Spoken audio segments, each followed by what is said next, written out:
All right, so let's jump right into it. On this home tab right here, if we go all the way over to the right, there is conditional formatting, and the description that it gives us is easily spot trends and patterns in your data using bars, colors, and icons to visually highlight important values. And that is exactly how I would have defined it. Really good job, Microsoft. Exactly how I would have done it. So what you'll see right away is there's nothing too complex. So we have some highlight cell rules. We have some top bottom rules, data bars, color scales, icon sets, and then at the bottom, we can create a rule, we can clear the rule, and we can manage our rules. So if you create a rule, then you can manage it. So we're going to start with these icon sets, and I'm going to show you how to use those, and we'll work our way to the top, and then I'll show you how to create some rules yourself and how that all works. So let's start off with the icon sets. I'm going to go over here to sales. And for this data, we kind of have this trend or pattern that you can kind of see over time. So over the months. So if we go right here and let's use that conditional formatting, let's use that icon sets. And right here, we can use these directional. So, we have this kind of time series each month that shows us how much paper they're selling.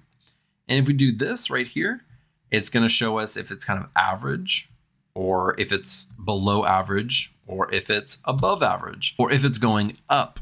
So at a really quick glance, you can kind of see the pattern of this data set. It's kind of going mostly yellow and red. There's only 2 months where it's going up significantly. Now, we don't have to only do that for one row or one column. You can apply it to all of them, but as you can see, all of these are red. Now, why are they all red? It's because they're using numbers for everything. So they're comparing these 24s and these 50s and 65s against these 450s and 750s, and so they're all going to be red. But if we do it individually, if we do it each row, if we take it just like this, and then we go to icon sets and do it, it's going to be much more representative of the actual printers, not of all the numbers as a whole. And you can do other things. The arrows are ones that you'll probably see the most often. That's the one I've used if I ever do use them. But you can, do ones like this where they have, kind of a trend upward or a trend downward. And so there's just several more arrows. This one only gives you 3. As you can see, this one gives you 5. And you can do, colors or shapes or different indicators and all these different things. And honestly, it's kind of whatever you want to use, whatever makes sense for your data. But, I've really only ever seen like these colors being used. I've never really seen these flags or anything like that. But again, it just depends on what industry you work in. You might see that. Let's go right over here to the demographics, and let's look at our color scales. Now, color scales are going to be probably the most obvious thing that in data bars are going to be the most obvious things in here. If you go right here and you look at this color scale, if it's high, if it's among the top ones, it's green. The lowest, it's red, and you can change that to really any colors you want. Any colors that they offer you. And it does exactly what it does. It's a color scale, a gradient of the colors from high to low or low to high. And so any color that you do, you'll be able to kind of see, what's good and what's not good. That really is color scales in a nutshell. Data bars are, again, super, super straightforward. It's going to be either a gradient fill or a solid fill. So let's look at the gradient fill. If we do a blue gradient fill, actually, let's get rid of our, let's go over here. Let's go to clear rules from selected cells. We haven't looked at that yet, but that's how you clear it. Let's go to data bars and we'll use this blue gradient. So with this blue gradient, this one is the highest one. So it's going to be completely filled. And this one is 36,000, almost half of this, pretty close. And so it's almost half. This one, again, it's not used very often. You don't see these a lot, to be honest. You just don't. But if you do see it, that's how you use it. That's how it can be done. Again, pretty easy. As I just showed a second ago, if you want to clear the rules, you can clear it from the selected cells. That's what we're doing. So I have column G selected, and I'm gonna clear that. If you want to clear the rules to the entire sheet, you can do that as well. So it would affect every single column and row. We'll just do this for now. So now let's go look at the top bottom rules. So this is the top 10 items, top 10%, bottom 10 items, bottom 10%, above average, and below average. And they're going to do exactly what you think they are going to do. If you select above average, it is going to select or highlight the cells that are above the average in column G. So let's look at the salaries that are above average. All right. And so the ones that are at the very top are Michael Scott's, Toby Flenderson's, and Dwight Schrute. No shock there. I believe the average is somewhere around like 48,500 or something. So I think this one is just below it. And so all these other ones are below average. And that's just because, Michael Scott and Dwight Schrute and Toby are kind of bringing up that average quite a bit. So everyone else is going to fall beneath that. And so at a super quick glance, you're able to just highlight the cells and you're able to see who is above average. And, you can do this in a lot of different ways in Excel, but this is just a really simple, fast way to do that. Let's get rid of that real quick. And let's go back up here.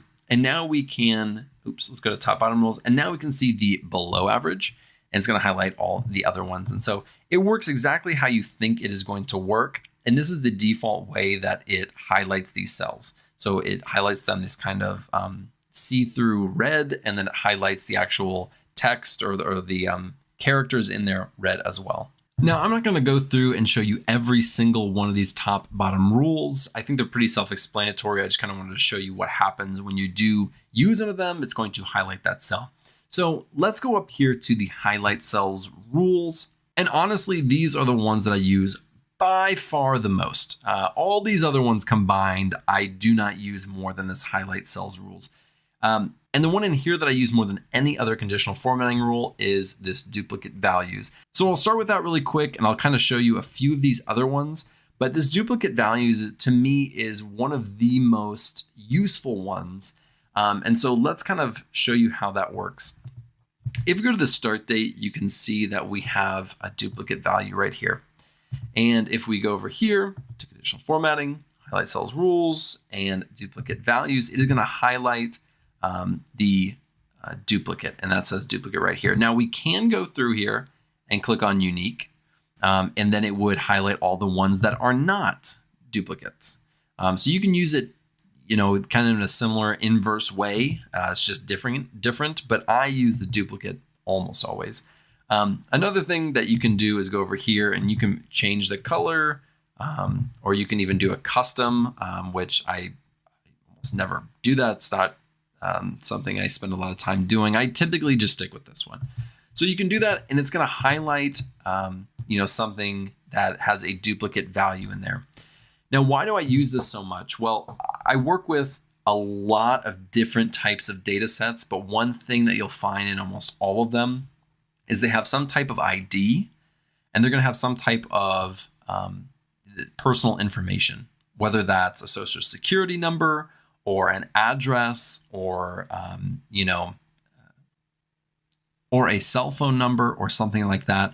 There is going to be data that is going to identify that person. Now, I work a lot with pharmaceutical data, a lot with pharmacy data, as well as healthcare data. So like names, social security numbers, addresses, phone numbers, all of those things, all that customer or client information. And oftentimes when I get a new data set and I have it in Excel or I convert it to Excel, I will start using these duplicates to try to find issues with the data. And I find them all the time. Either there's an employee ID or some type of customer ID or client ID that has a duplicate in there that should not be in there, or there's multiple social security numbers, or there's an issue in some other way. And I'm able to find those things and spot those patterns using this duplicates. And I promise you, I use this one almost every single time I open a new data set or I work with a new client working with their data. And so I wanted to show you this one. I wanted to really press upon you that this one is a really, really, really good one to know and learn how to use. It's not complicated. It's not hard. It just shows you, if there's a duplicate value. But I wanted you to know how I use it and how often I use it so that you can, pick that up and put that in your toolkit in your back pocket so that you can use that later on if you have a similar need or if you're trying to do something similar to what I was just talking about. So that is how duplicates work. Again, super great. It's obviously not super useful when you're only using 10 rows, but when you have 50,000, 100,000, and there should be 0 duplicates in there, and you highlight it, and then you come right here, use the filter, and we're going to filter, and we're going to sort by the color, and it allows you to sort by the color, and you have duplicates in there, then that's a problem. And you identified a problem super quickly. And some of those things, they slip by because nobody checks it. And so that's something that I often check. And if you go here and you sort by color and there isn't an option to do this pink red color, then that means there aren't any duplicates, and that's a really good thing. Most of the time, that's a really good thing. So let's go ahead and we're going to clear that, as well as get rid of our conditional formatting rules.